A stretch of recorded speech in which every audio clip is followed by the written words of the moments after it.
Hey, what's up? I'm Guy. I'm John. You're on our YouTube channel. Subscribe to the channel and give it a like. Check out our podcast also in the description. Haberman, that's him. Middlecoff, that's me. Do the Panthers have a Christian McCaffrey problem that could be solved with a trade? A problem that you only have when a player is so good he's going to be really expensive, John. Well, when you're I wouldn't say they're tanking, but when you're hitting the reset button, a guy like Christian McCaffrey is somewhat in limbo. To me, he's a top 3 or 4 non-quarterback offensive player in the NFL. His numbers are historic based on last year. He's the third member now of the 1,000 Club with a guy named Roger Craig. I don't know if you heard of him, He, played for the he Walls was one of the 49ers. 20 finalists for the Hall of Fame this year, didn't get in. And then a guy named Marshall Falk, who is in the Hall of Fame and is probably, would you say, of the last 30 years, him and LT, the most well-rounded running backs. You're looking at a guy that set records for receptions in a season. Now, I would say it's a little inflated. Like if LT or Marshall Falk played in 2020, would you agree they would have caught 100 balls, or been in that realm? But numbers are the numbers. He got 116 balls, guy. Amari Cooper just got $60 million, play wide receiver. He catches like 75 a year. So this guy, at top of rushing for like 13, almost 1,400 yards. Like a real MVP candidate, his team was so bad that fell off, but a true Offensive Player of the Year candidate in the NFL this last year. But he's coming into the last year of his contract, John, and that means time to get paid. This is Ezekiel Elliott, who got $50 million guaranteed, a $90 million contract. Look at his first 3 years there. Yeah, I mean, I think Zeke Elliott is a better pure power running back between I'd say between the tackles. Old school. Not that McCaffrey's not good, but Zeke's the best in the league. But he's not as dynamic of an overall player. And I think as you watch Zeke last year, now granted, he went to Cabo for a minute before he got his money, and he held out, guy. Think about this. Going into the same year Christian McCaffrey is going into. Now, surely, I don't know if it's official, that they're going to pick up his fifth-year option, but it's pretty clear, like, this is the last year at best McCaffrey's playing for this number. And you could argue with how historic his numbers are, why wouldn't he pull a Zeke? Like, what's the lock of him showing up at training camp when you just saw Zeke hold out and get $50 million in guaranteed money? If you're Christian McCaffrey, you're going to be 24 when the season starts, so you're still relatively young. Couldn't you break the bank? Wouldn't you get more money than Zeke just got, given your overall game? Yep, you saw the catches. With 77 was the high for Zeke. Melvin Gordon tried it too. It didn't work, but this is when guys try it. So like you said, here are the Panthers trying to reset everything. Matt Rule at the Combine said everything's on the table. Now, you would think you don't want to trade this level of player, but given the fact that running backs don't have long careers, that it looks like they're going to be Hall of Famers and then they're on other teams very quickly like Todd Gurley, I think the big question is, does that stuff apply to Christian McCaffrey? Should the Panthers be looking to get a first and a second round pick for Christian McCaffrey? Or do you get fast, good in the NFL, keep this guy and ride his prime? I think that's the question they're facing. I think when you look at the three offensive skill guys that come to mind immediately that have been traded, last year was Odell Beckham, right? Pick 17, a third round pick, and a starting strong safety. Like that's a good haul. Like it's not nothing. I think we all thought they were going to get more for Odell, but that's a decent haul. This year, Stephon Diggs goes for pick, was it 21 or 22? I think like a fifth, a sixth, and a seventh, which to me are pretty meaningless. But they got a good first round pick.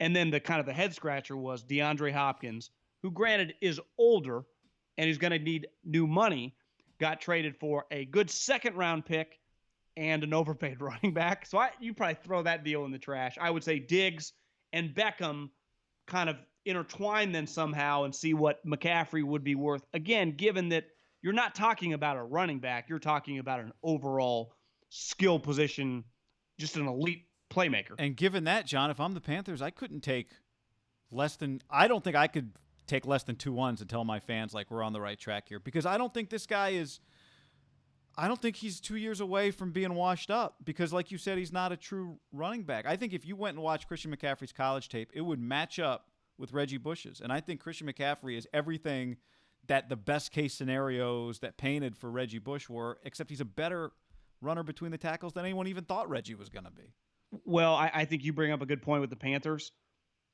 I don't think you could get 2 1s from McCaffrey, but could you get like a 1, a 2, and 2 3s, or just some weird kind of setup of a deal? A lot of draft capital. In this offseason, guy, they lost their most famous player ever in Cam Newton. They lost arguably their best player ever in Luke Kuechly, who retired. And I'd say just one of their all-time. I mean, he'll go down as one of their all-time just face of the program. Everyone loves him in the community, and Greg Olson. That's a lot to lose. And then you get rid of Christian McCaffrey.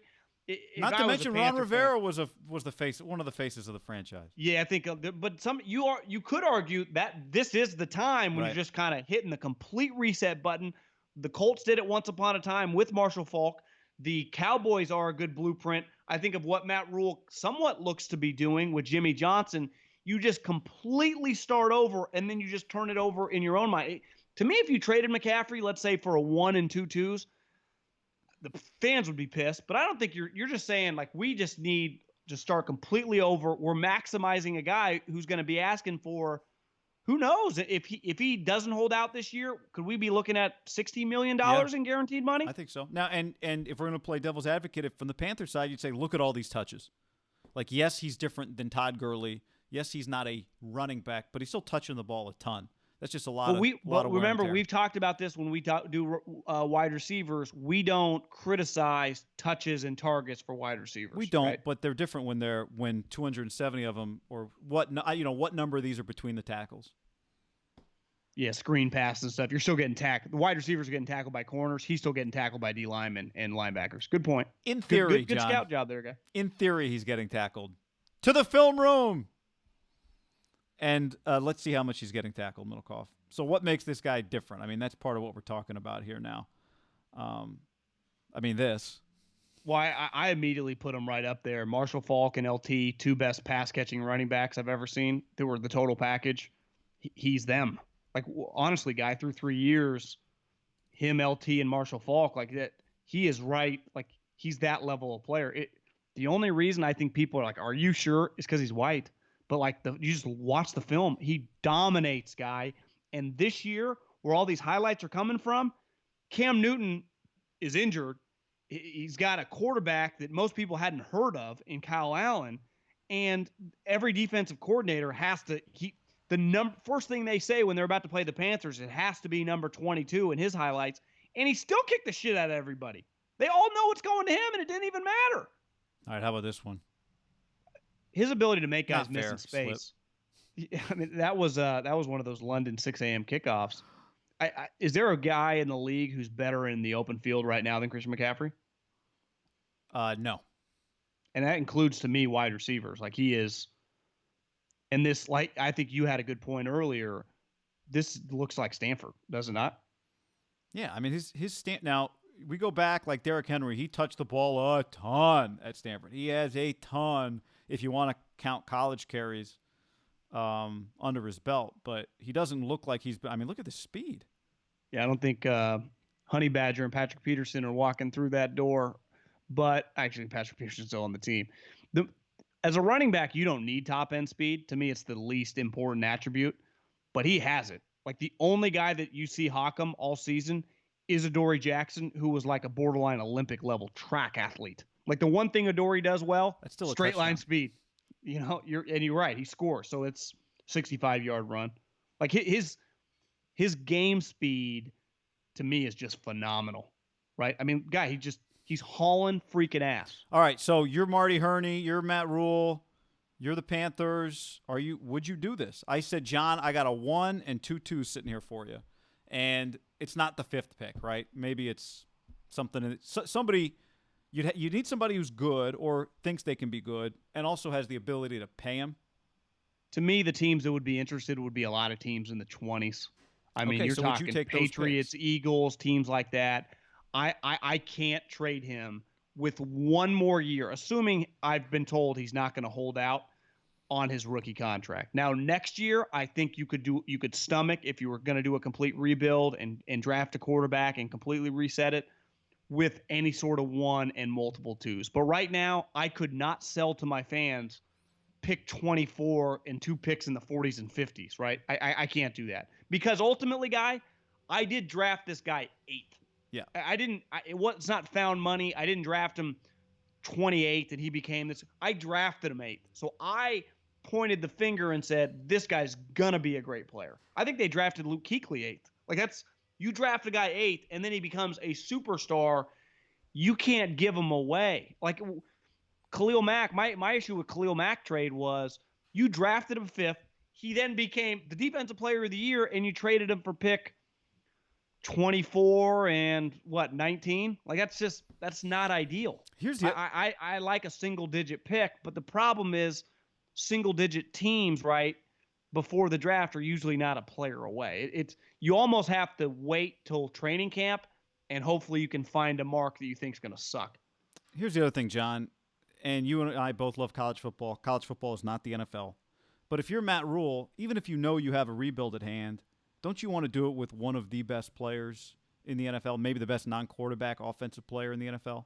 He took over at Temple. He won 2 games in year 1. He won 10 games in year 3. Took over at Baylor, a disaster. 1 win in the first year. Won 7 games by year 2 and 11 games by year 3. So if I'm Matt Rule, part of what I'm thinking is, okay, in the NFL, can I get good in 2 or 3 years? You're damn right you can get good in 2 or 3 years. Can Christian McCaffrey be good enough in 2 or 3 years to help me be damn good? I think you think because of his receiving numbers, there's a very good chance that he's still a very good player in 3 years. To me, it would take a Jalen Ramsey, Laramie Tunsil type offer to get me to listen right now. I think you take inventory, you play with him, and if you're drafted in the top 5 or 6 next year and he's kicking everyone's ass, you would still be able to get a similar deal for him just because teams would be willing to – because at the end of the day, guy, if the cap goes up another $20 million this offseason – paying $60 million isn't that crazy for a guy if you get 3 or 4 years of 100+ catches and then plus what he's going to give you on the ground. I think he's I think it's fair to say he's clearly on a Hall of Fame trajectory right now, right? I mean, that's what we're talking about, a Hall of Fame player. Like he's a Hall of Famer right now if he just keeps sustaining this level of play. Tell us what you think of the video in the comments and if you think it's a good or a bad idea.